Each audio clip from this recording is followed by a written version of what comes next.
Chat সংক্ষিপ্ত পরিচয়। Chat হলো একটি কৃত্রিম বুদ্ধিমত্তা এই নির্ভর ভাষা মডেল যা ওপেনএআই দ্বারা তৈরি করা হয়েছে। এটি মানুষের মতো করে প্রশ্নের উত্তর দিতে, গল্প লিখতে, অনুবাদ করতে, কোড লিখতে এবং বিভিন্ন বিষয়ে সাহায্য করতে পারে। মূল তথ্য। পূর্ণরূপ চ্যাট জেনারেটিভ প্রি-ট্রেইন ট্রান্সফর্মার। উন্নয়নকারী প্রতিষ্ঠান ওপেনএআই। মডেল প্রযুক্তি হিফে বর্তমানে F4 পর্যন্ত।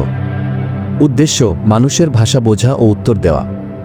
প্রথম চালু 30 নভেম্বর 2022 সাল। চ্যাট কি করতে পারে? প্রশ্নের উত্তর দেওয়া, লেখালেখি ও অনুবাদ, কাহিনী বা কবিতা লেখা, প্রোগ্রামিং কোড লেখা ও ডিবাগ করা, শিক্ষামূলক ব্যাখ্যা দেওয়া, ভিডিও স্ক্রিপ্ট বা কন্টেন্ট আইডিয়া তৈরি।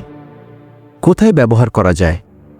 Website chat OpenAI dot com, mobile app iOS ও অ্যান্ড্রয়েড, বিভিন্ন অ্যাপ ও সিস্টেমে ইন্টিগ্রেট করে অ্যাপি। এরকম প্রয়োজনীয় আরও ভিডিও দেখতে চাইলে আমার চ্যানেলটিকে সাবস্ক্রাইব করুন, লাইক করুন, শেয়ার করুন, কমেন্ট করতে ভুলবেন না। ধন্যবাদ।